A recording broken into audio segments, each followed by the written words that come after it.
All rise, veuillez vous lever.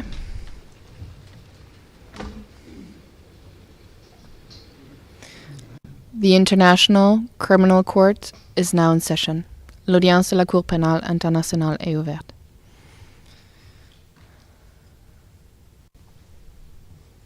Please be seated. Veuillez vous asseoir.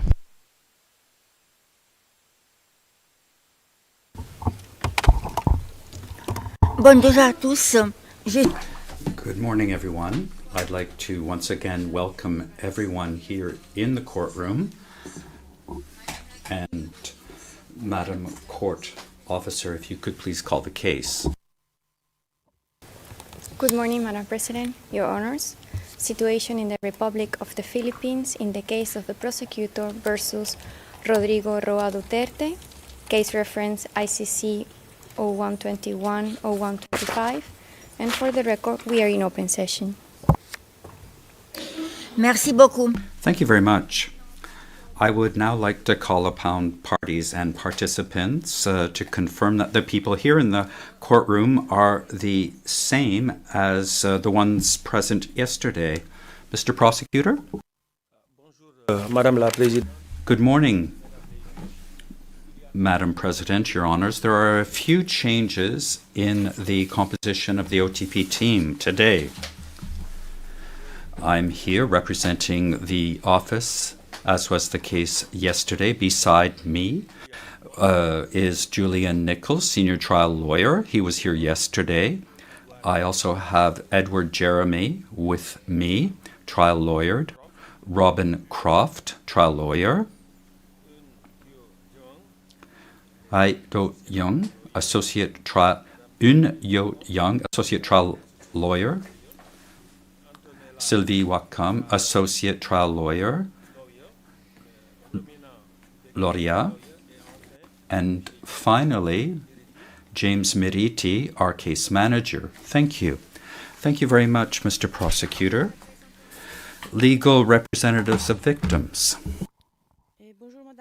Good morning, Madam President. Only one change on our team. We have one change, a defection actually. One of our team members could not be with us, actually. Your Honours, we are exactly the same composition today, and we are once again ably assisted and supported by our Filipino colleagues in the gallery. Merci beaucoup. Thank you very much. Now, Mr. Prosecutor, you may now address the court regarding submissions on the merits. It is Mr. Jeremy who will be giving this presentation. Thank you, Madam President. Your Honours, dear colleagues, my name is Edward Jeremy, and over the next 45 minutes or so, I will focus on some of the evidence that demonstrates Mr. Duterte's responsibility for the crimes charged in counts 2 and 3. My presentation will comprise two parts. Part 1 will focus on the crimes charged in count 2, and as you know, this count relates to the murders of 14 so-called high-value targets. And part 2 will focus on examples of crimes charged in count 3, and this count relates to murders and attempted murders of 45 victims in the course of barangay or neighbourhood clearance operations. First, Your Honours, a brief introduction. As Mr. Nichols made clear yesterday, Mr. Duterte campaigned for the presidency that, on the basis that, if elected, he would implement his Davao model of killing on a national scale. And once sworn in as President of the Philippines on the 30th of June 2016, this is exactly what he did. One insider witness explained what applying the Davao model nationwide meant in practice, and this is tab 49.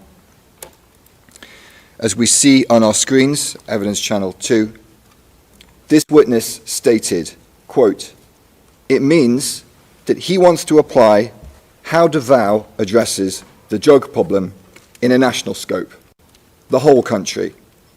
It means that zero tolerance on drugs.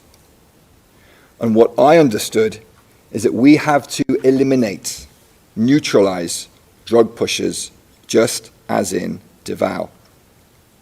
And as we've heard, this Davao model also included the payments of rewards for such killings. And as President, Mr. Duterte expanded and replicated this Davao model across the Philippines, working together with many of the same people, his co-perpetrators, following the same plan and using the same methods. On becoming president, Mr. Duterte appointed his co-perpetrators from Davao, a number of whom Mr. Nichols introduced yesterday, to senior positions in the police and the government. And in these high-level positions, Mr. Duterte and his co-perpetrators had authority over thousands of state personnel, including those that formed the national network that the co-perpetrators used to carry out the charged crimes, as Ms. Croft will shortly describe in more detail. And, Your Honours, central to this plan to carry out the charged crimes was the formal national anti-illegal drugs campaign in the Philippines. And this campaign was launched through a document titled Command Memorandum Circular number 16, 2016. This was issued by newly appointed PNP Chief Ronald De La Rosa on the 1st of July 2016, the first full day of Mr. Duterte's presidency. On our screens, we see the first and last page of this document, and this is tab 112 of our binder. We see that the subject is, quote, PNP Anti-Illegal Drugs Campaign Plan, Project Double Barrel. And we see it is dated the 1st of July 2016. On the first page, there are a series of supporting references for this memorandum. And the first foundational reference is the, quote, pronouncement of President Rodrigo R. Duterte to get rid of illegal drugs during the first 6 months of his term. And yesterday we heard multiple examples of the violent nature of those pronouncements and speeches. If we focus on the last page of this document, page 18, we see that the distribution list comprised the highest levels of law enforcement in the Philippines. And on the right side, we see it signed by Ronald M. De La Rosa, Philippine National Police, the PNP. And Your Honours, we'll look now at some parts of this document which essentially sets out general guidelines for the implementation of this project, Double Barrel. Focusing first on the execution of this project, Double Barrel, we see on in paragraph 5, now on our screens, as follows. The PNP intends to equally address illegal drug problems in the barangays and at the same time pursue the neutralization of illegal drug personalities, as well as the backbone of illegal drugs network operating in the country. And Your Honours will note the use of this word neutralization. While on its face, this word may be open to interpretation, insider witnesses provide evidence that within law enforcement within the Netherlands, within the Philippines, to neutralize meant to kill. And notably, one insider witness explained the significance of the use of this word neutralize in this command memorandum, and that's tab 54. And the witness stated as follows, quote, they used the word neutralize to emphasize the kill order of President Duterte, because that is the promise of President Duterte even before the campaign. And, Your Honours, the sprinkling of references to human rights in this document should be viewed in this context. Moving on to the concept of operations, this is set out on page 3 of this memorandum as follows, quote, "The PMP Anti-Illegal Drugs Campaign Plan, Project Double Barrel, will be conducted in a two-pronged approach, namely Project Tokang and Project HVT. The first prong or barrel, Project Tokang, focused on the clearance of the drug-affected barangays. And this relates to count 3, which I'll discuss shortly in the second part of my presentation. The second barrel, which relates to count 2, was Project HVT, or High Value Target, which I will focus on now. Turning to page 6 of this document, we read as follows. Project HVT is a massive and reinvigorated conduct of anti-illegal drugs operations, targeting illegal drugs personalities and drug syndicates. And as your honours are aware, it was in the course of this project HVT that the prosecution alleges the 14 victims of count 2 were murdered. And many of the high-value target victims of count 2 incidents were included in charts and lists that Mr. Duterte showed during public, often televised appearances and speeches. And just as he did in Davao, as president, Mr. Duterte publicly named persons he alleged were involved in drugs, and many of those would end up as victims in his so-called war on drugs. For example, on the 7th of August 2016, Mr. Duterte held a televised press conference in Davao City, during which he named 150 public officials who he claimed were involved in the drug trade. These included Albrera Mayor Rolando Espinosa and Osamis Mayor Reynaldo Parahinog, as well as various members of the Parahinog family. This speech is at tab 31, and we'll play 2 clips of that now.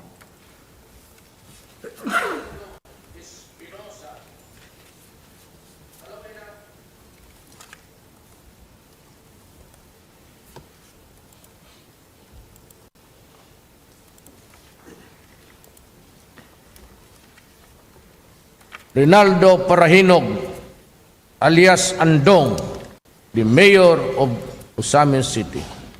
Nova Princess Parahinog Chavez used to be the wife of, I think, Colanco. Yung poster boy doon sa blandi-blandi pambuhok. Hindi naman, tisoy. Alam mo, baskin saya magpataabangan ko kayo. Kasi wala na ako sa presidency, habang may baril ako. Wherever you go, I will be waiting for you, even if I'm no longer president, as long as I have a gun. And indeed, as your honours are aware, Mr. Duterte did not need to wait long. On the 5th of November 2016, Mayor Espinosa was murdered. That's charged incident 13. Then, on the 30th of July 2017, Mayor Parahinog, together with a number of others, was also murdered. That's charged incident 14. And during the same speech that we just saw, Mr. Duterte emphasized his direct involvement in the preparation of this list as follows. The validation. I'm the one reading it, and I am the sole person responsible for this all. And this list was subsequently published by the media who referred to it as the narco list, or as we see from the article on our screens, simply the Duterte list. And Your Honours, Mr. Duterte continued to flaunt his list of so-called high-value targets. Perhaps the most significant of these lists was the President Rodrigo Roa Duterte list, or the PRRD list for short, and that's at tab 48 of our list of materials. Your Honours, this was basically an Excel-style spreadsheet that listed persons alleged to be high-value targets. The slide now on our screen shows the first page of the PRRD list, which includes photos of various persons designated alleged to be high-value targets. And at the bottom of this list are a series of different tabs, some of which have been enlarged on our screens. And as we see, they include different regions of the Philippines, and within these tabs are lists of names and identifying information of persons alleged to be high-value targets. And the persons included in this PRRD list were also assigned different levels, as set out in our PCB, in our brief, paragraph 99. As we see from the slide now on our screens, these levels range from 1 to 5. At the lowest level 1, this included lower-level government and police, as well as street-level pushers. And at the highest level 5, this represented the highest value targets: drug wholesalers, financiers, and high-ranking police officers. And consistent with the Davao model of killing, rewards were also paid when a high-value target was neutralized, meaning killed. And this evidence is set out at paragraphs 52 and 99 of our brief. And these rewards were not part of the regular PNP budget, but were provided by Mr. Duterte, who also publicly offered perpetrators rewards for killing. Your Honours, to sum up the significance of the PRRD list, I turn to the words of another insider witness, and this is tab 54. Quote, "This list was used by the police in their operations. And if you are in the list, you will be the subject for police operations. And most of the time, the people on the list are killed. So basically, the PRRD list is a dead list." And Mr. Duterte publicly paraded this PRRD list on multiple occasions. For example, during another televised speech on the 2nd of February 2017, tab 111, he stated the following. This is the drug industry of the Philippines. And in this same speech, we'll shortly see Mr. Duterte holding another page of this PRRD list, reacting to criticisms based on human rights in relation to his so-called war on drugs. Tapos sabihin mo lang ako, takot-takutin mo ako ng human rights. Pakain ko ito, bunganga nila. Oh. And Your Honours, on this issue of human rights, as Mr. Nichols explained yesterday, during his speeches in Davao, Mr. Duterte, well versed in the law, would occasionally seek to legitimize his encouragement of state violence by references to human rights and self-defense.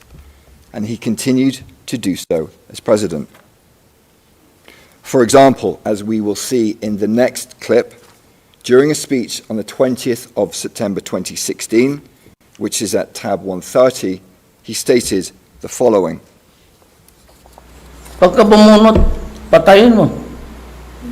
Pag hindi bumunot, patayin mo rin. Oh, tangin. Para matapos na. Eh, kasi mawala pa bro. Ako na ang bahala sa inyo.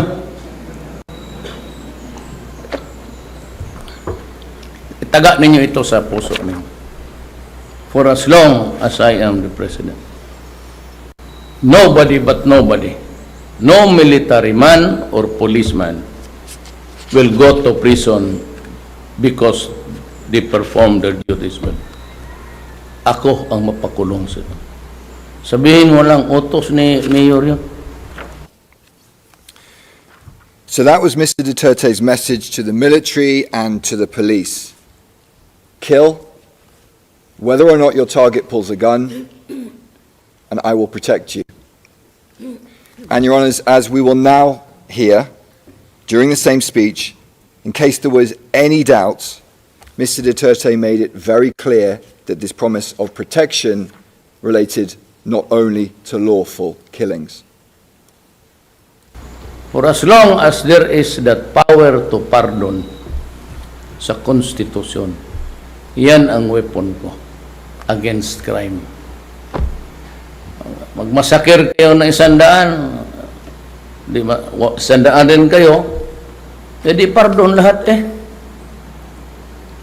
Restored to full political and civil rights plus a promotion to both.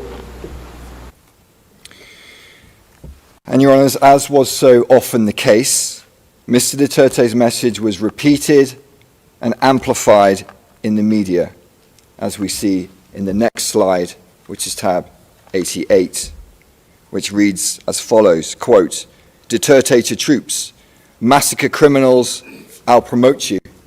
With the byline, in the same speech, Duterte tells soldiers he will never order them to do anything illegal. And this was the pattern, Your Honours. Out of one side of his mouth, quietly, occasionally, he would speak about self-defense. This was Mr. Duterte, the lawyer, keenly aware of his own legal jeopardy, especially once he was no longer president. And out of the other side of his mouth, loudly, frequently, he would say, kill, and I will protect you, I will pardon you, and I will promote you. And this was Mr. Duterte, the strong man president who orders the murders of drug lords and alleged criminals. And as the charged incidents demonstrate, Mr. Duterte's co-perpetrators, as well as the police on the streets, understood his message to kill loud and clear. As an example, Your Honours, I'll focus briefly now on incident number 13. You'll recall that on assuming his presidency, Mr. Duterte publicly expressed his frustration with mayors who he alleged were involved in the drug trade, including Mayor Espinosa. On the 1st of August 2016, he gave Mayor Espinosa, then Mayor of Albuera, 24 hours to surrender to the police. And the following day, Mayor Espinosa did surrender to PMP Chief Ronald Bato de la Rosa. In a public speech on the 5th of August 2016, Mr. Duterte stated the following in reference to Mayor Espinosa's surrender, and this can be found at tab 129. Problema niya ay yung mayor ng Albuera. Mabuti, nakaabot siya doon kay Bato na pinahanap ko, shot on sight, parang aso. Eh, ang tingin ko talaga sa inyo, kayo, parang aso. And on around the 5th of November 2016, a few months after Mr. Duterte had him tracked down like a dog, Rolando Espinosa was murdered while in detention in Leyte Provincial Jail, together with another man, Raul Yap. According to the PMP's official narrative of this incident, there was a shootout between Espinosa and Yap and officers who attempted to serve search warrants on them while in prison. By contrast, the evidence demonstrates, as set out in paragraphs 107 to 110 of our brief, that these men were murdered in their prison cells in a coordinated operation involving various state agents. CCTV was disabled, guns were planted in their cells, rewards were paid. And as we see on the slide now on our screens, tab 48 of our list of materials, both Mr. Espinosa and Mr. Yap were included in the PRRD list, amongst other individuals whose names have been blurred by the prosecution. Rolando Espinosa in the upper row is recorded as a mayor and alleged to be a drug lord, indicated as level 4. And Raul Yap in the lower row is also alleged to be a drug lord, listed as level 3. The arrest of both men is noted, and this is shown on the right side. Then separately, it is noted that they were neutralized. And in a further indication that to neutralize meant to kill, as we see here, it is only on the date of their death, the 5th of November 2016, that they were noted as neutralized. Additionally, in the tab of the PRRD spreadsheet labeled high-value targets, now visible on our screens, there is a photo of Mayor Espinosa. He's the person in the yellow T-shirt in the second row on the far right side. As you can see from the enlarged photo, he's been crossed out in red, which, as a witness confirmed, indicates that he had been killed. And if your honours look closely at this list, you'll see it appears to be the same list that Mr. Duterte held during a speech on the 2nd of February 2017. And for reference, these are tabs 48 and 111. And your honours, following these murders, Mr. Duterte continued his public threats. For example, on the 9th of February 2017, he stated publicly that mayors involved in illegal drugs should resign or face death. We'll play an extract of this speech, which is at tab 132 now. Tatawagin ko yung mga mayors, ilak ko, no, kami-kami lang. Sabihin ko talaga sa kanila. Ganong kakapal mo pinakita ko sa inyo. Hanapin mo yung pangalan mo dyan, mayor. Tapos na pag nandyan yung pangalan mo, may problema pa. Talagang papatayan kita. Mr. Duterte's message to the mayors could not be clearer. If your name is in my list, then I'll kill you. And in case anyone watching this speech has any doubt about his intentions, Mr. Duterte goes on to comment on extrajudicial killings. And as he does so, your honours will note the nonchalant, casual manner in which he draws his finger across his throat. Let's play the video. Wala akong ako talaga ang walang wala akong maipagyabang. Kaya ginadaan ko na lang sa extrajudicial killing. And in this opulent, gilded presentation room, the officials laugh along with their president while he boasts about his skills in extrajudicial killing. And outside, on the streets of the Philippines, the bodies pile up. The evidence from one data set shows that as at the date of this speech, 9th of January 2017, almost 1,500 people had been killed in Mr. Duterte's so-called war on drugs. And that's paragraph 73 of our brief. A few months later, in an April 2017 speech, which I won't play, but is a tab 134.2, Mr. Duterte called the deceased Espinosa a, quote, son of a bitch, and after citing multiple allegations of murders by the police, he said he would pardon and reinstate any convicted police officer with a, quote, promotion to ranks higher, end quote. Your Honours, I move now to the second part of my presentation, the murders and attempted murders committed during the Barangay clearance operations. And these operations were covered by the first barrel of Project Tokang, which we looked at earlier.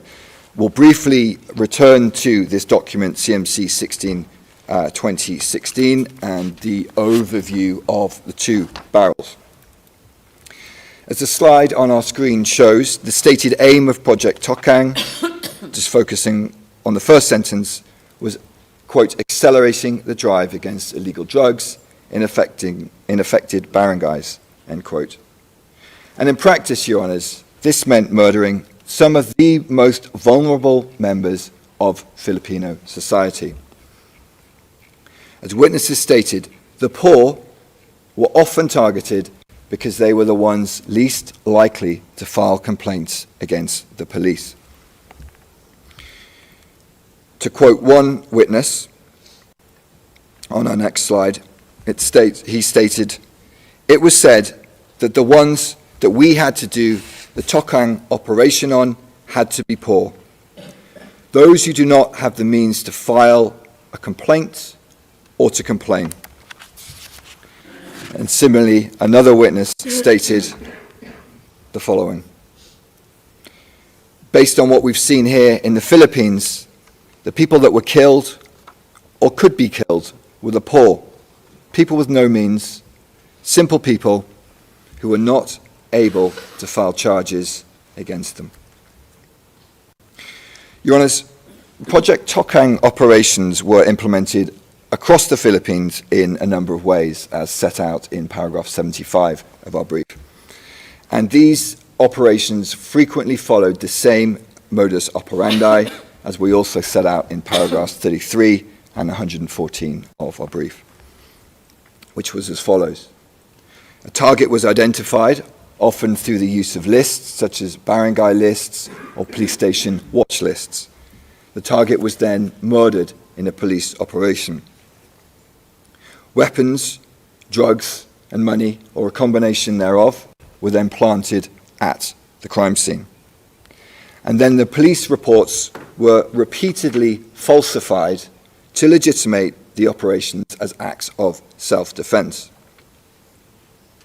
And in this context, as witnesses explain, the police often used the term nanlaban, which translates to fighting back, to describe incidents in which they supposedly shot a victim in self-defense. And these reports were often almost identical. In essence, copy-paste reports in which victims were frequently blamed for their own deaths. And finally, unofficial rewards were paid. Your Honours, I'll briefly focus on a few of the Count 3 incidents to illustrate this pattern. On the day of his inauguration, the 30th of June 2016, then President Duterte held a speech in Tondo, Manila, and he directly addressed the public present, including, as we will see, women and children. For reference, this is tab 127. Let's please play the clip. Ako po'y galit. Pati yung mga pulis dito sa Maynila nakasabit sa droga. Ako po'y nakikiusap, wag ho kayong pumasok dyan kasi papatayin ko talaga kayo. As we see, Mr. Duterte's message was clear. Stay away from drugs, or I will kill you. And the killing in Tondo began almost immediately following this speech, as we set out in our brief, paragraphs 100 to 101. I'll focus now on, and Tondo is visible on our screens, I'll focus now on incident 23, which also took place in Tondo, on or about the night of the 4th to the 5th of October 2016. As your honours are aware, the alleged victim of this incident 23 was Benjamin Vizda. And we'll shortly see a video which shows Mr. Vizda just before midnight in a vest, in handcuffs, forced onto a motorbike between two police officers and driven away. And this is tab 76, and we'll play the video now.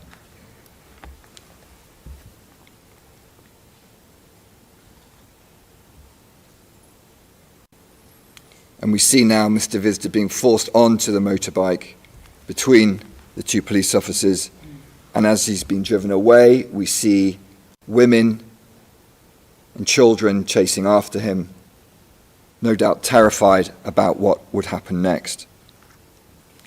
And around 20 minutes later, Your Honours, Mr. Visda was dead, shot multiple times in the head by police officers.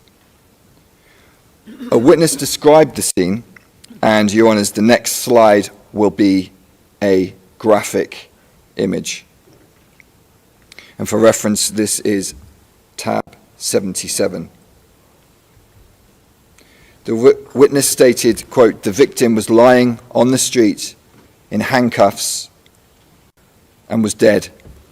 He'd been shot in the head 7 or 8 times," end quote.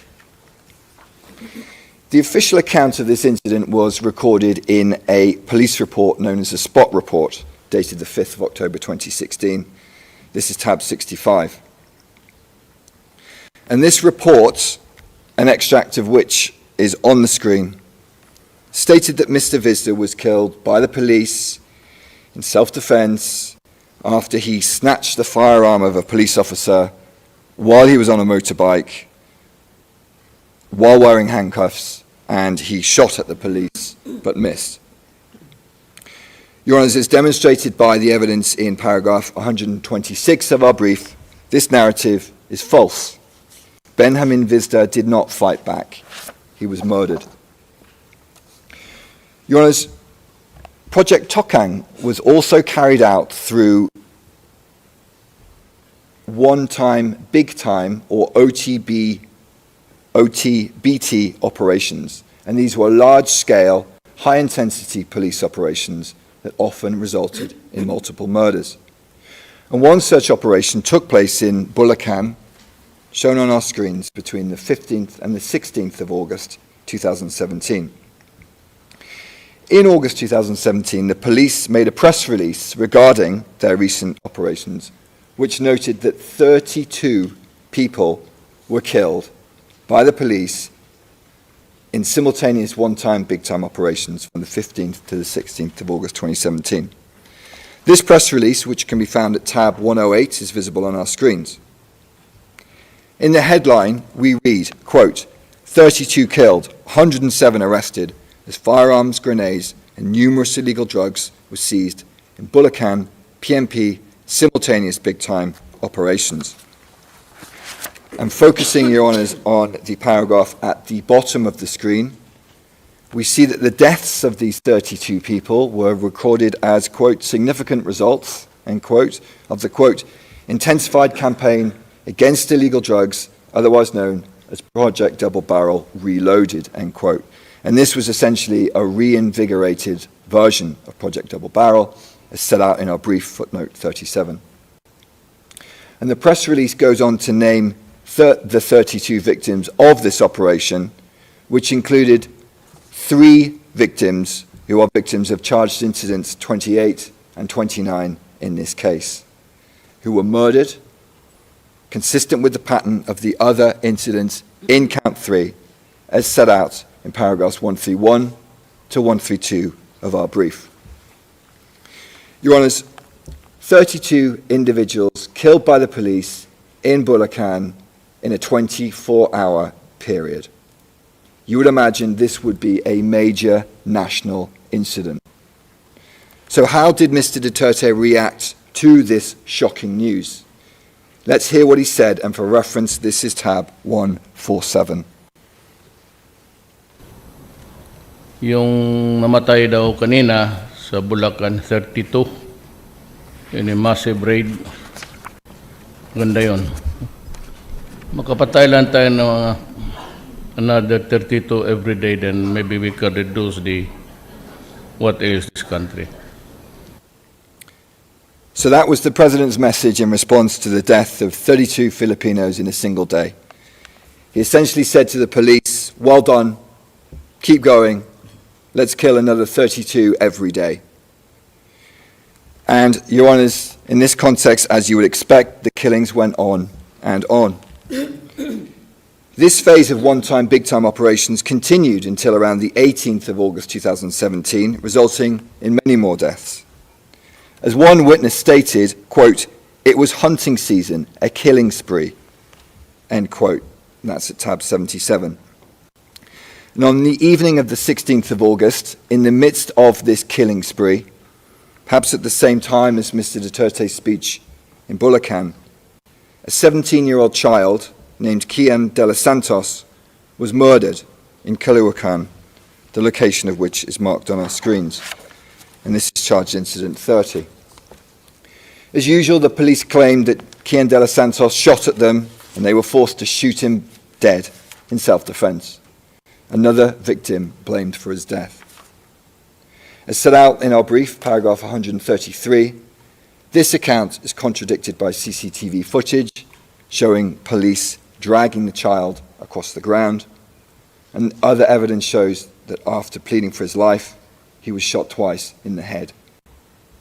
And the next slide is a graphic image, Your Honours, and that's tab 151. On our screens, we see the tragic image of the body of the 17-year-old child, Kian de los Santos. And as noted in our brief, paragraph 56, this brutal murder led to a massive public outcry across the Philippines. And in these circumstances, exceptionally, the direct perpetrators of these murders were prosecuted and they were imprisoned. And in the face of this public outcry, Mr. Duterte was forced to temporarily withdraw police from drug operations from the 10th of October to the 4th of December 2017. And this led to a reduction in the frequency of killings. In announcing this temporary withdrawal, Mr. Duterte sarcastically stated that he hoped that this would satisfy, quote, bleeding hearts and the media, end quote. And in this way, he publicly communicated that this was not a genuine effort to prevent crime, but rather a temporary attempt to placate public criticism. And less than 2 months later, Mr. Duterte decided to once again scale up operations. He ordered the PNP back into the campaign, and the killings once again intensified. And, Your Honours, regrettably, children continued to be the victims of these killings. Your Honours will recall that at the very start of his presidency, Mr. Duterte gave a speech in Tondo, and we saw a part of it earlier. This is tab 127 on our list of materials, and we'll watch another portion of that speech now. Yung mga adik ho dyan, kayo na lang ho ang pumatay. Kung anak niya, ikaw ang pumatay. Kung anak niyang adik, kayo ang pumatay para hindi masyado masakit.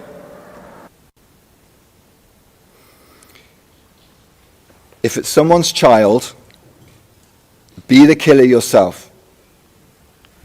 If someone's child is the addict, then you be the one to kill.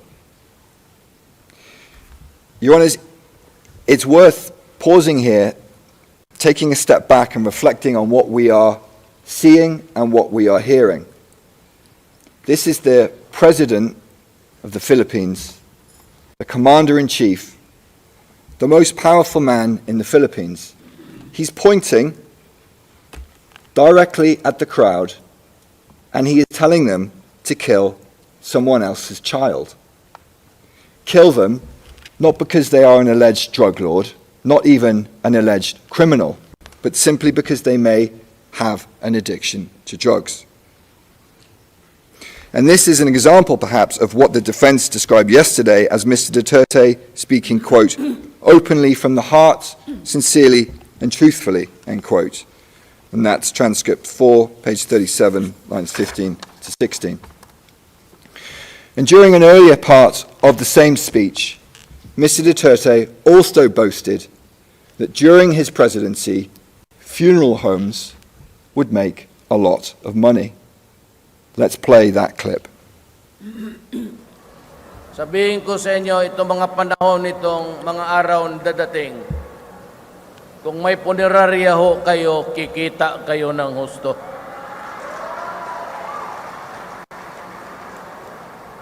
Tayo ko yung mga small time na punerarya dito, doon. At sigurado hindi kayo malugi. At pag humihina na ang negosyo ninyo, sabihin ko lang sa mga pulis, bilis-bilisan ninyo ng konti para kumita yung tao.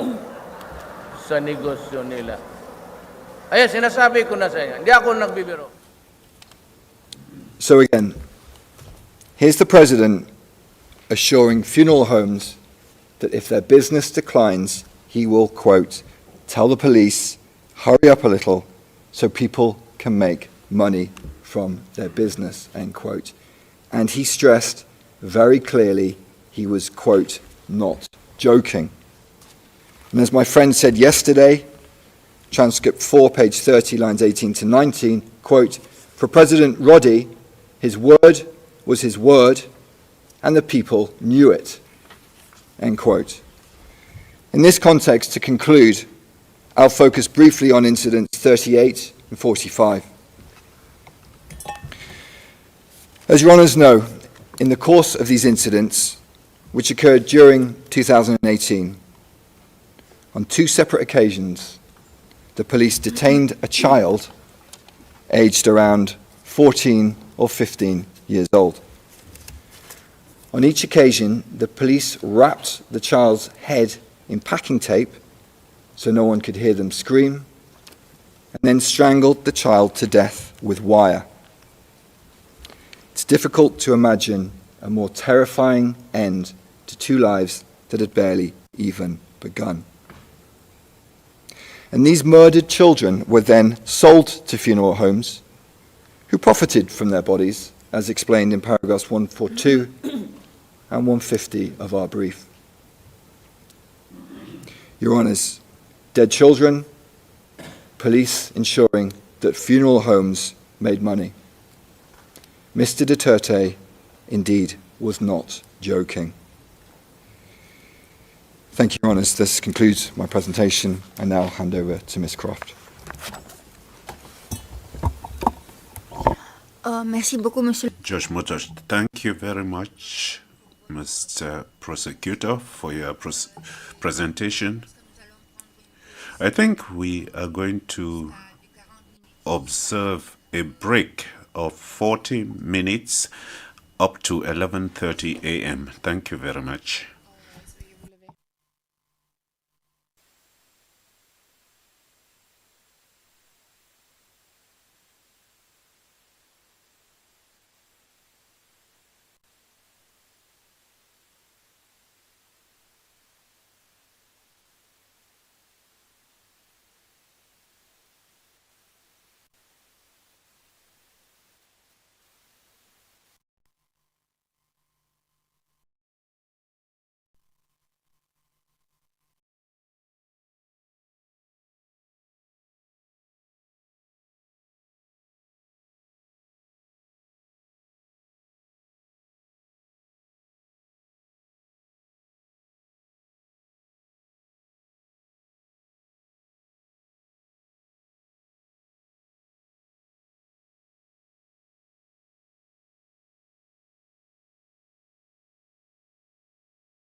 Please be seated. Veuillez vous asseoir.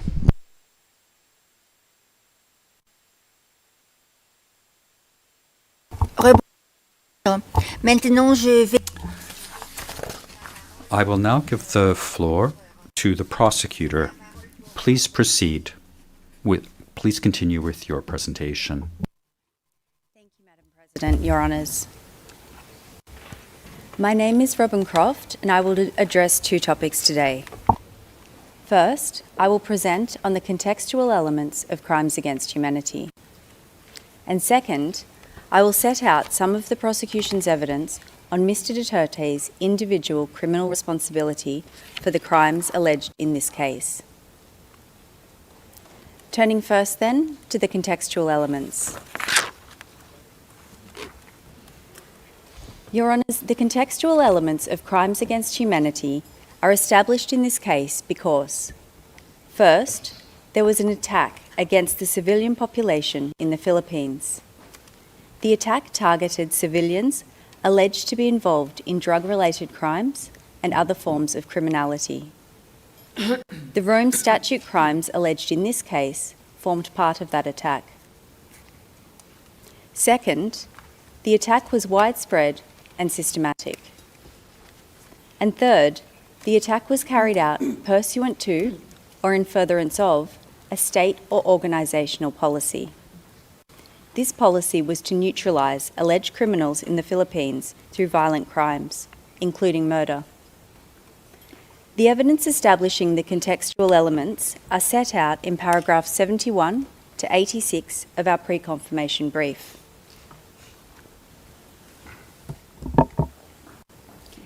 In relation to the requirement of an attack, our case is that from at least the 1st of November 2011 to the 16th of March 2019, the Davao Death Squad, or DDS, and/or the National Network carried out an attack which targeted civilians alleged to be criminals. Your Honours have heard from my colleagues how from 2011 until 2016, the attack was concentrated in Davao City. Then, in 2016, when Mr. Duterte became president, he and his co-perpetrators expanded the attack nationwide. They used the National Network to do this, which, as Mr. Jeremy has explained, was comprised of state actors, such as law enforcement personnel, as well as non-police assets and hitmen.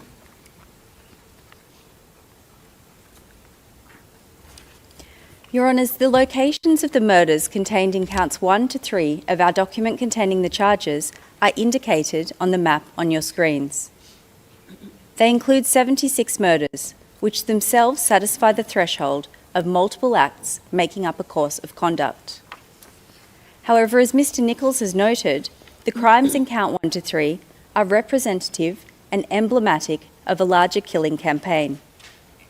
And the prosecution relies on a range of evidence to establish that the attack was made up of thousands of killings and other violent crimes under Article 7.1. This evidence includes datasets and the statements of documentation actors, the evidence of insider witnesses, expert analysis, and the admissions of Philippine state agencies in their public reporting. I will take your honours through some of this evidence now. During Mr. Duterte's mayoral period, hundreds of civilians alleged to be criminals were killed in Davao City. On your screens is a chart with data on extrajudicial killings in Davao based on public reporting. The data is recorded at tab 116.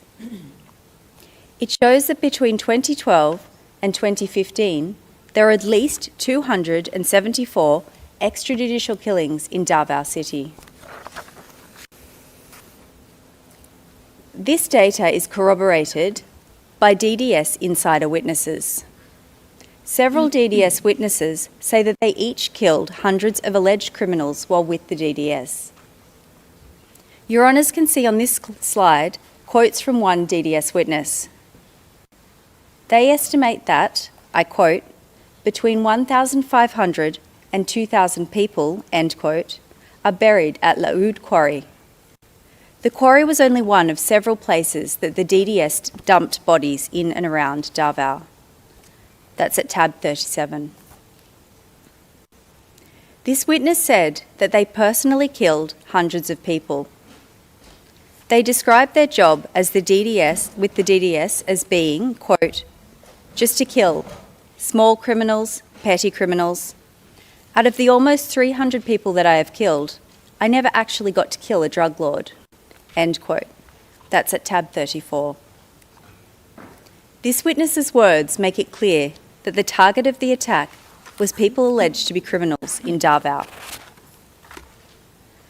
Your Honours, another DDS witness who also killed hundreds of people said that the DDS targeted, I quote, suspected criminals in Davao City, including shabu users and pushers, end quote. That's at tab 58. Your Honours, as you have heard previously, Mr. Duterte has himself publicly admitted that he killed around 1,700 people while he was mayor of Davao City. I quote, "They say I killed 700, they undercounted. Around 1,700, end quote. That's at tabs 10, 10.1, 10.2. This evidence, the data collected by independent organisations, the statements of insiders on the hundreds of people that they have each killed, and Mr. Duterte's own admission of having killed 1,700 people while mayor of Davao all show that the attack was widespread in the mayoral period. And the attack continued to be widespread after Mr. Duterte became president, when it expanded across the country. The victimisation expanded, with the hundreds killed during the mayoral period becoming thousands in the presidential period. Your Honours can see a map of the Philippines on the slide. The colours which will emerge show the locations and density of the killings in the anti-illegal drug campaign. Purple dots indicate an area with 1 to 10 killings, while yellow indicates 500 killings. This is how the killings progressed throughout the presidential period.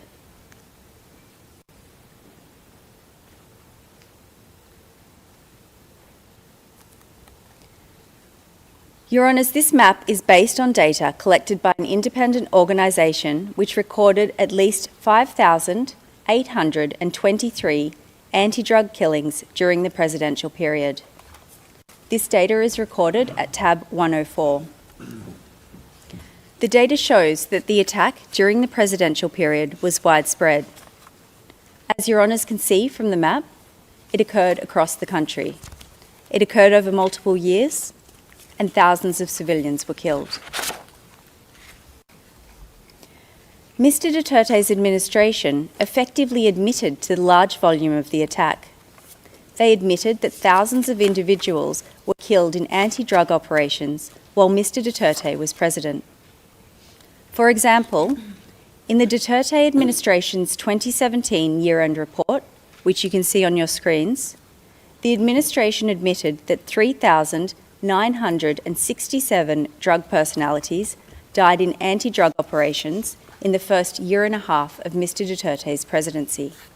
That's at tab 106.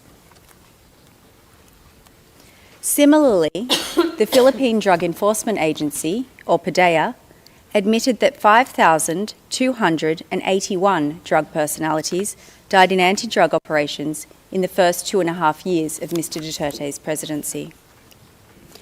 This is at tab 98. These admissions corroborate the widespread nature of the attack. They show that thousands of individuals were killed. Your Honours, in addition to being widespread, the attack was also systematic from its origins and throughout the charge period. The features of DDS operations demonstrate this systematicity during the mayoral period. And these features can be found in our brief at paragraphs 35 to 36 and 88 to 98. Insider witnesses described how time and time again, killing operations followed the system set out on the screen. The same hierarchical structure was followed. As Mr. Nichols explained, the orders flowed from Mr. Duterte at the top through a combination of other co-perpetrators, to the handler of the relevant DDS team, and finally to the physical perpetrators at the bottom. The DDS team is composed of police and non-police assets and hitmen who carried out the killings. The features of the killings were also often markedly similar. The identity or whereabouts of the victim was provided to the DDS by an informant.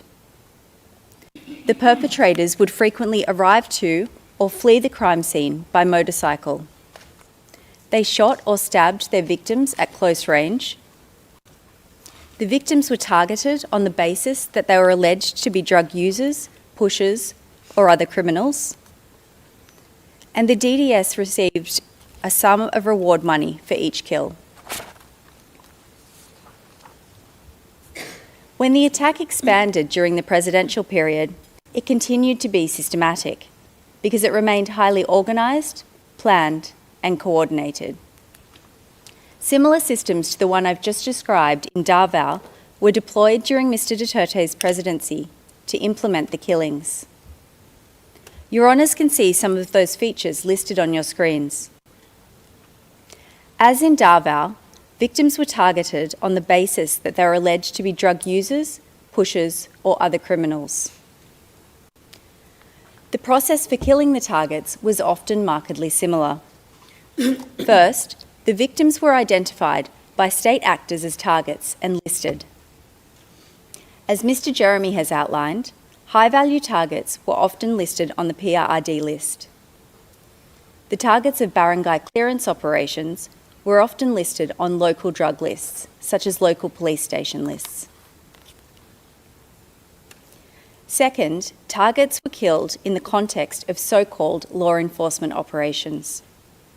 Police often tried to legitimise the operations, so they would stage a nan-laban or fight-back scenario to make them appear to have been in self-defence. They would also plant evidence, such as drugs and guns, on the victims' bodies. And third, as in Davao, police and those working with them were often paid reward money per kill. Your Honours, these killings were not random or coincidental. Quite the opposite. Targets were pre-identified, listed, and then subject to operations based on that list. This clearly demonstrates the systematicity of the attack. Your Honours, the last point I would like to make about the attack relates to the evidence of an expert witness who specialises in political violence in the Philippines. This expert analysed data relating to armed encounters between the PNP and supposedly armed suspects. He compared data from before Mr. Duterte's presidency to during. And based on this comparison, he found that in the first 25 months of Mr. Duterte's presidency, the number of suspects killed by police increased by 590% across the Philippines. And that finding is at tab 68. Your Honours have heard Mr. Jeremy speak about Bulacan, a province immediately north of Metro Manila, where Mr. Duterte praised the killing of 32 civilians in police operations in 24 hours. The expert witness found that in Bulacan, police killings rose by 1,600% when Mr. Duterte became president, and that's at tab 121. The expert also compared data on Bulacan Police's use of deadly force to other countries and cities across the world. He used the metric of police killings per 100,000 population.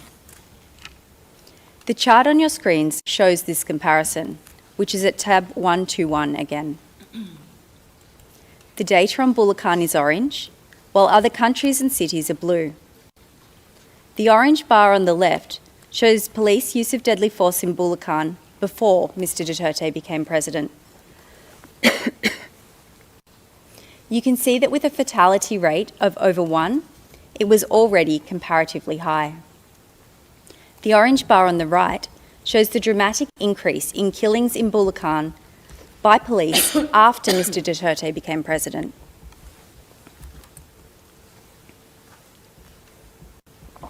The expert concluded that, quote, "The only plausible explanation for such an extreme ratio is a widespread policy of extrajudicial executions." End quote. That's also tab 121. Your Honours, this leads us to the policy requirement for crimes against humanity in Article 7.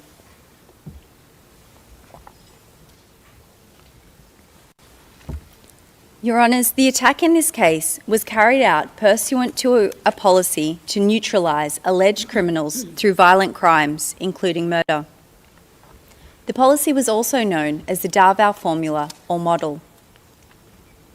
Your Honours have heard about the origins of the policy in Davao City and how it was implemented by the local executive government. Mr. Nichols explained how Mr. Duterte, when Mayor of Davao City, established the Davao Death Squad to carry out the policy and kill criminals.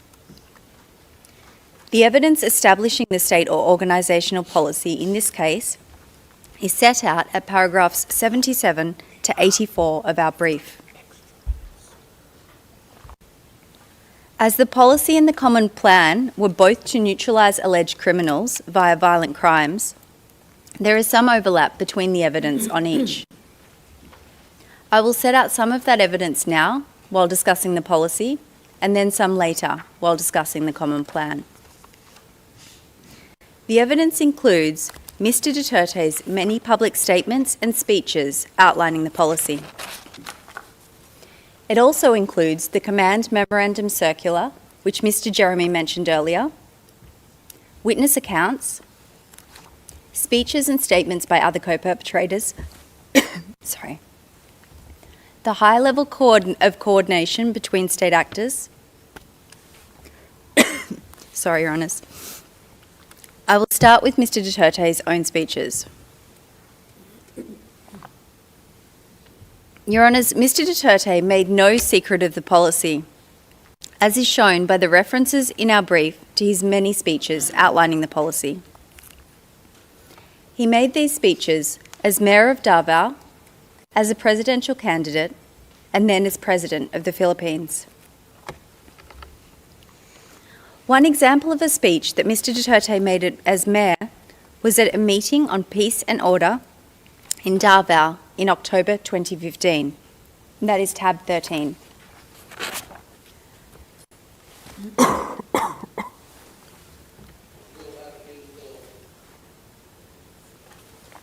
Thank you.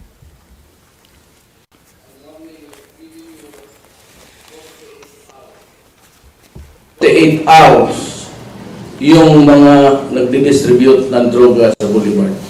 Giving you 48 hours. Pag nakita ko kayo, papatayin ko kayo dito. These are Mr. Duterte's own words. I quote, "I will kill you. That's the only formula that worked in my city." End quote. That is tab 133.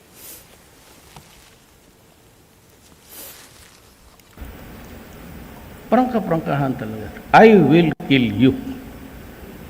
Kayong na mayor ako ngayon, presidente, yun din ang, that's the only formula that worked in my city.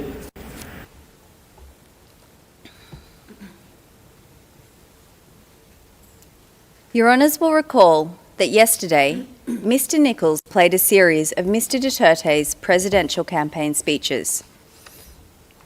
I want to take a moment to reflect on some of the key features of those speeches, which are at tabs 8, 12 and 14. First, Mr. Duterte frequently said that if elected as president, he would stop drugs and crime in the Philippines in 3 to 6 months. He frequently referenced his experience in Davao, where he admitted that he had killed criminals. He said that if elected, he would order the military and police to do the same nationwide. and he expressly stated that this would entail killing.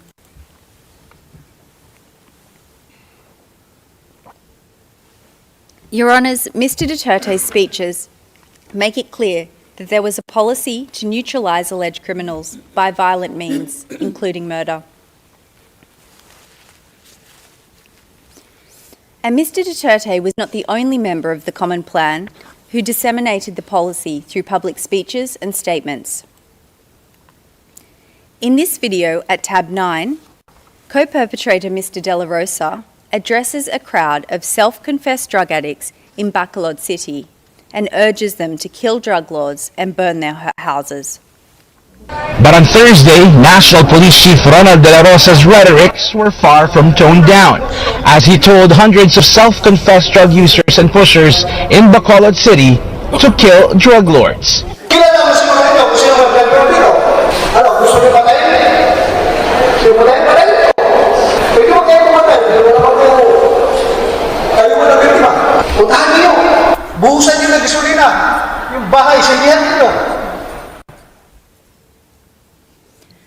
Mr De La Rosa made this speech on the 25th of August 2016. At the time, he was the chief of the Philippine National Police. Your Honours, the existence of the policy is also shown by the police directive which Mr Jeremy spoke about earlier, Command Memorandum Circular number 16 of 2016. This is at tab 112. As Your Honours have heard, the day after Mr Duterte became president, he appointed his longtime friend and colleague from Davao, his co-perpetrator, Mr Ronald De La Rosa, as chief of the Philippine National Police. On the same day, Mr De La Rosa formalised the anti-drugs component of the policy by issuing this directive to the 180,000 police officers under his command. The circular directed police to pursue the neutralisation of illegal drug personalities. As Mr Jeremy has outlined, the evidence shows that within law enforcement, neutralise meant and was understood as meaning to kill. Your Honours, the Command Memorandum Circular shows there was a policy to neutralise through violent crimes such as murder.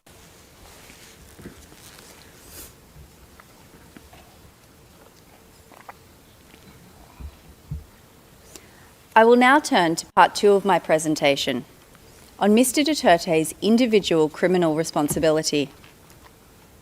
The prosecution's evidence on this is set out at paragraphs 5 to 70 of our brief. The prosecution alleges that Mr Duterte indirectly co-perpetrated the crimes, ordered and/or induced the crimes, and/or aided and abetted the crimes.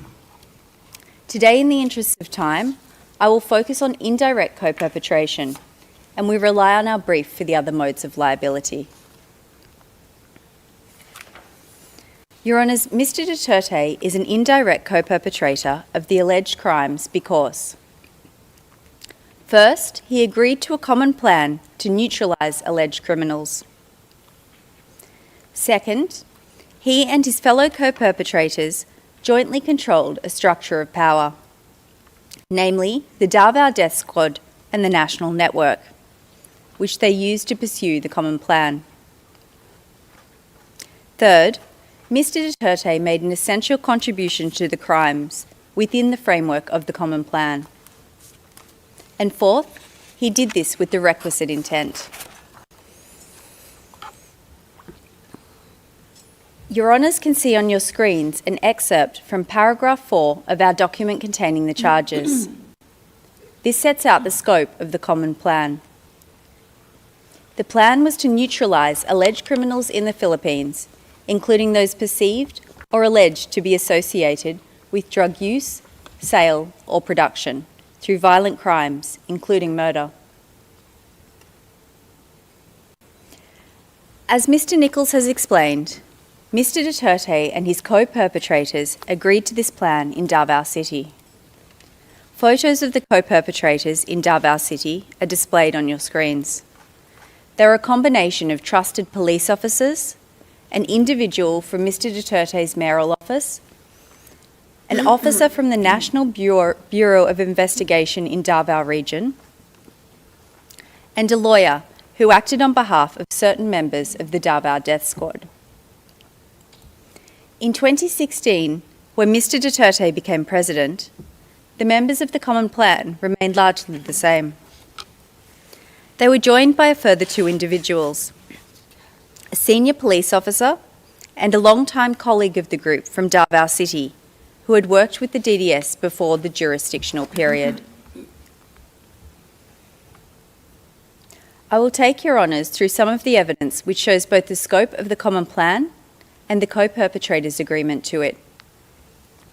In the interest of time, I will address some co-perpetrators and we rely on our brief for the rest.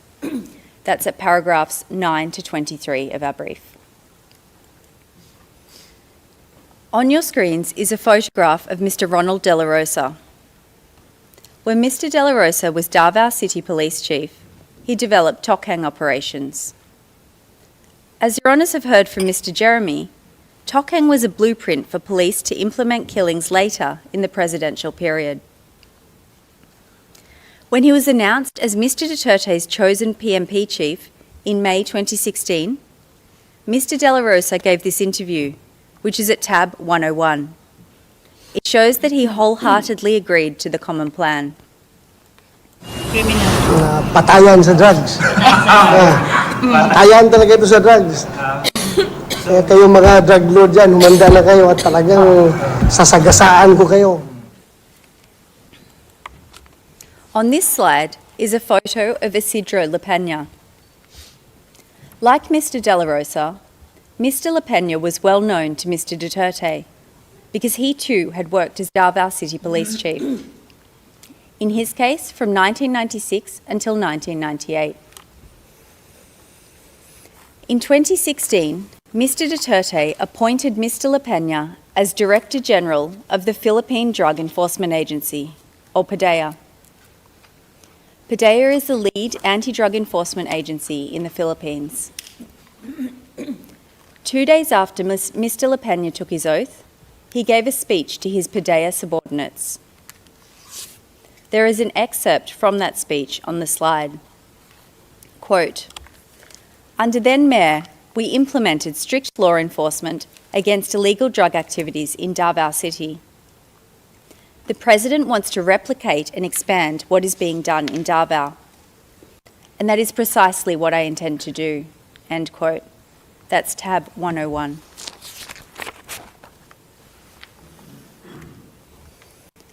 Also like Mr. De La Rosa, Vicente Danao was Davao City Police Chief during the mayoral period, in his case from 2013 to 2016. In November 2018, he was appointed Police Chief of Manila Police District, and he told reporters, quote, "If I discover anyone involved in drugs, especially those who distribute or just throw them around, son of a bitch, I will go after you, goddamn. I will kill you. Blatantly, I am saying that. Sons of bitches." End quote. That's tab 96. When Mr. Duterte became president, he appointed Vitaliano Aguirre II as Secretary of Justice. Mr. Aguirre has also publicly acknowledged the Common Plan and his agreement to it as a member of Mr. Duterte's administration. Well, which do you want? We build first, do we build the prison facilities first, or do we go against these people? Choose. If you're in the Philippines, we will choose to kill these drug lords. Quote, "In the Philippines, we will choose to kill these drug lords." End quote. That's tab 125. Your Honours, these speeches of co-perpetrators show both the scope of the Common Plan and those co-perpetrators' agreement to it.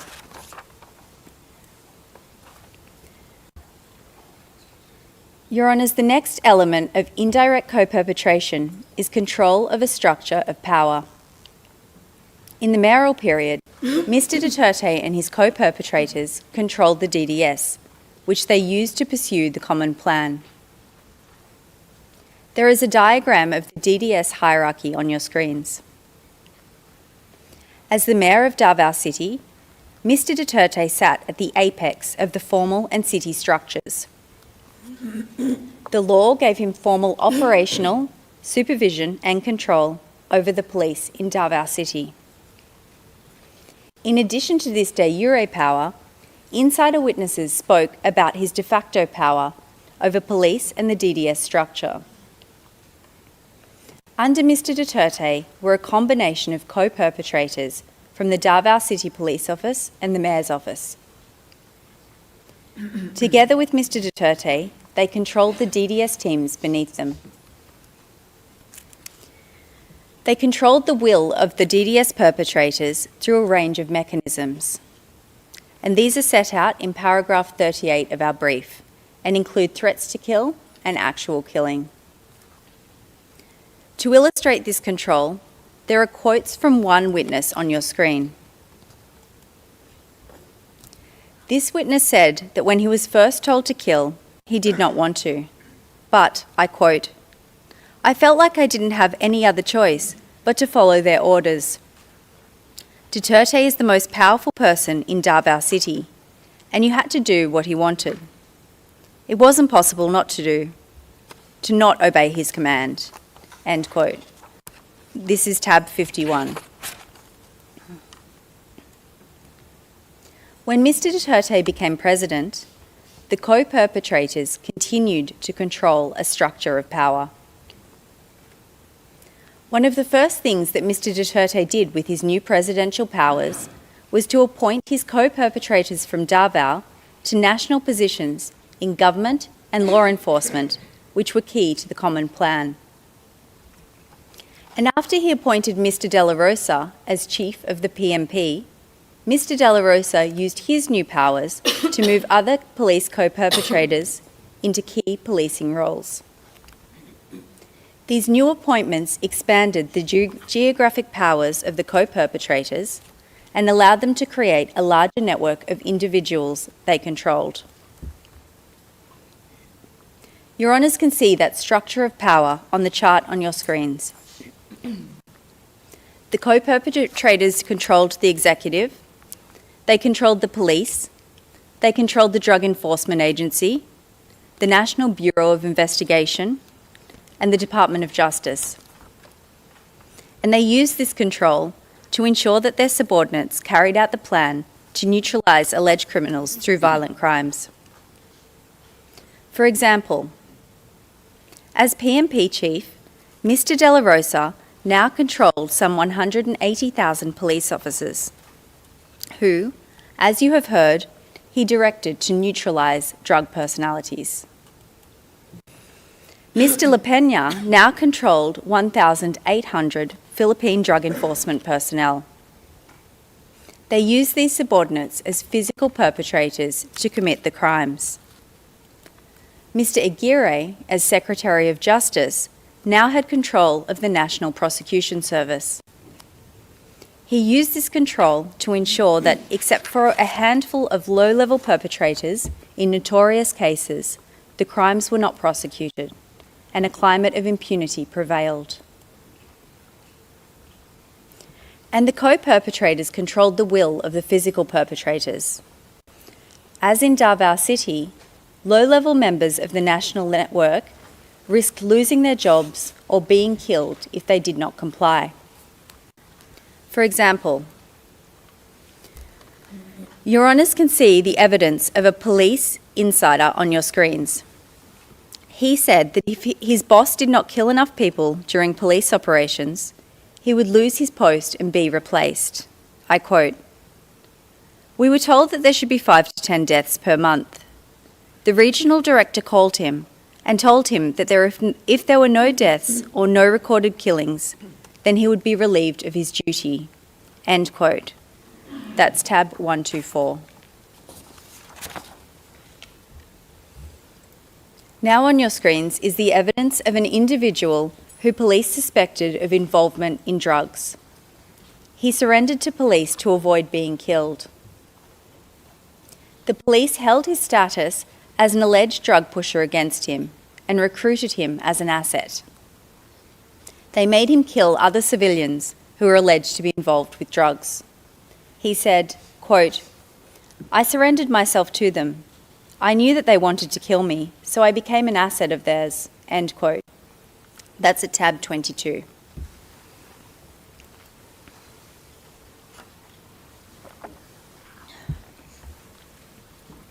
Your Honours, I will now turn to the requirement of an essential contribution. Mr. Duterte made an essential contribution to the crimes within the framework of the Common Plan. And the prosecution has set out 10 of Mr. Duterte's contributions in our brief at paragraphs 44 to 58. Many of these have been discussed in the prosecution's presentations. For example, Mr. Nichols spoke about how Mr. Duterte designed and disseminated the policy in this case, which is point A on the slide. He also spoke about point B, how Mr. Duterte established and oversaw the DDS. I have just addressed point E, on the appointment of key personnel to positions which were crucial to the execution of the crimes.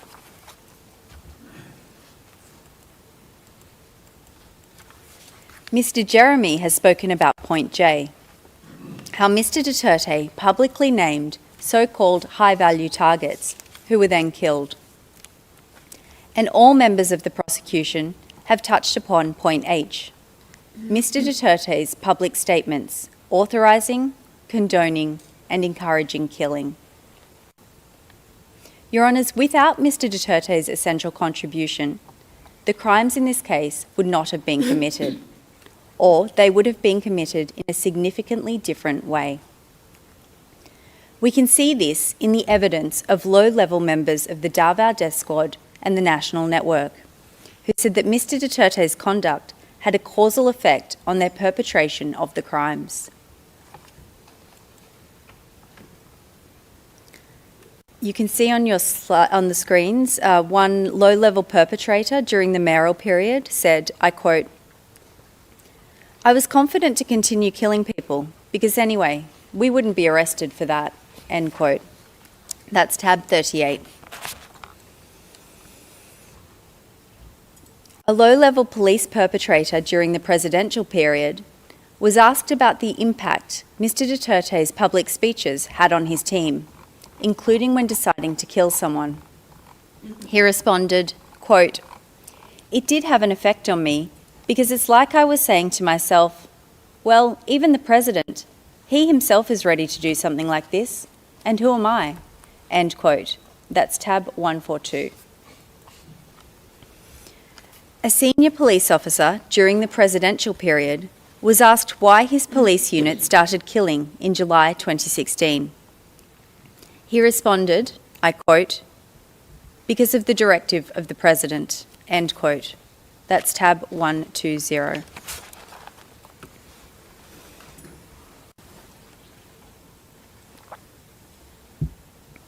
Your Honours, from everything you have heard over the past 2 days, there can be no doubt about Mr. Duterte's knowledge and intent.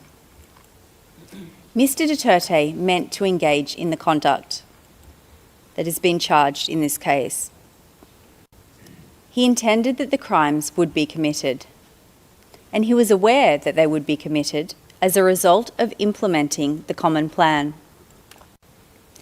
Mr. Duterte knew about the fundamental features of the Davao Death Squad and the National Network that enabled the co-perpetrators to control the physical perpetrators. And he was aware of the factual circumstances that enabled the co-perpetrators to control the crimes. Mr. Duterte knew because he himself established the DDS to kill people. He repeatedly broadcast his intention to implement the Common Plan nationally if elected president. He made it clear that this would involve killing. Once he was president, he moved his trusted co-perpetrators from Davao into key national positions. And as the number of killings rose, Mr. Duterte persisted with the Common Plan. He praised the 32 killings in a one-time big-time operation in Bulacan. He publicly named so-called high-value targets. He promised to protect police. And as Your Honours have heard, Mr. Duterte has admitted to many of these things. Your Honours, I will conclude my presentation by recalling two items. The first is Mr. Duterte's presidential campaign promise that he would stop drugs and crime in the Philippines within 3 to 6 months. And the second is the spread of killings during the first 6 months of Mr. Duterte's presidency. I promise you, hindi naman believe yung ibang tao. Sabi ko, I would stop drugs and crime, criminality in 3 to 6 months. That concludes the prosecution's submissions on the merits. Thank you, Your Honours. Judge Motach, thank you very much. Am I to understand that you have finished with the presentations on the merits? Good afternoon, Madam President, Your Honors. Yes, that is correct.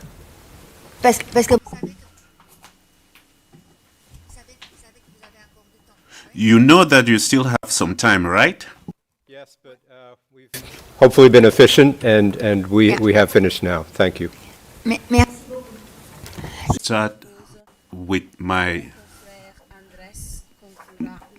presentation, and my colleague Andres will conclude later on. And we speak today on behalf of thousands of victims and surviving